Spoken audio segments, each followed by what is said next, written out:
Resident Evil 0. Written by S.D. Perry. Prologue. The train swayed and rocked as it traveled through the Raccoon Woods. The thunder of its wheels echoed by a thundering twilight sky.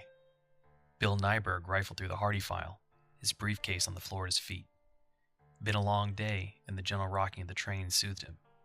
It was late after 8, but the Ecliptic Express was mostly full, as it often was for the dinner hour. It was a company train, and since the renovation, Umbrella had gone to great expense to make it classically retro. Everything from velvet seats to chandeliers in the dining car. A lot of employees brought family or friends along to experience the atmosphere. There were usually a number of out-of-towners on board as well, having caught the connection out of Latham, but Nyberg would bet that 9 out of 10 of them worked for Umbrella too. Without the pharmaceutical giant's support, Raccoon City wouldn't even be a wide spot on the road. One of the car attendants walked past, nodding at Nyberg when he saw the umbrella pin on his lapel. The small pin marked him as a regular commuter. Nyberg nodded back. A flicker of lightning outside was quickly followed by another rumble of thunder. It seemed there was a summer storm brewing. Even in the cool comfort of the train, the air seemed charged, thick with the tension of impending rain. And my coat is? In the trunk? Wonderful. His car was at the end of the station lot too. He'd be drenched before he got halfway across. Sighing, he returned his attention to the file. Settling back into his seat, he'd already reviewed the material a number of times, but he wanted to be on top of every detail. A 10-year-old girl named Teresa Hardy had been involved in a clinical trial for a new pediatric heart medication, Valafin. As it turned out, the drug did exactly what it was supposed to do, but it also caused renal failure, and in Teresa Hardy's case, the damage had been severe. She'd survive, but would likely spend the rest of her life on dialysis, and the family's lawyer was seeking hefty charges. The case had to be settled quickly, and the Hardy family kept quiet before they could drag their ailing, cherub-cheeked moppet in front of a media-packed courtroom, which is where Nyberg and his team came in.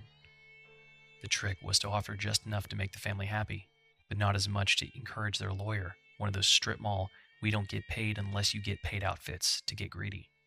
Nyberg had a knack for handling ambulance chasers. He'd have it settled before little Teresa got back from her first appointment. It was what Umbrella paid him for. Rain splattered loudly against the window as if someone had thrown a bucket of water against the pane. Startled, Nyberg turned to look out just as several dull thumps sounded on the train's roof. Terrific. Had to be a hailstorm or something. A crackle of lightning flickered across the thickening darkness, illuminating the small but steep hill that marked the deepest part of the forest. Nyberg looked up and saw a tall figure silhouetted against the trees at the crest of the hill. Someone in a long coat or robe, the dark fabric rippling in the wind. The figure raised long arms to the raging sky, and the stuttering of lightning was gone, plunging the strange, dramatic scene back into darkness. What the? Nyberg began, and more water splashed across the glass. Except it wasn't water, because water didn't stick in great, dark clumps. Water didn't ooze and break apart, revealing dozens of shining needle teeth. Nyberg blinked, not sure what he was seeing as someone started to scream at the other end of the car, a long, rising wail, as more of the dark, slug-like creatures, each the size of a man's fist, smashed against the window. The sound of hail on the roof went from a patter to a storm, the thunder of it drowning out the screamer, the screams of many now. Not hail! That's not hail! Hot panic shot through Nyberg's body, sending him to his feet.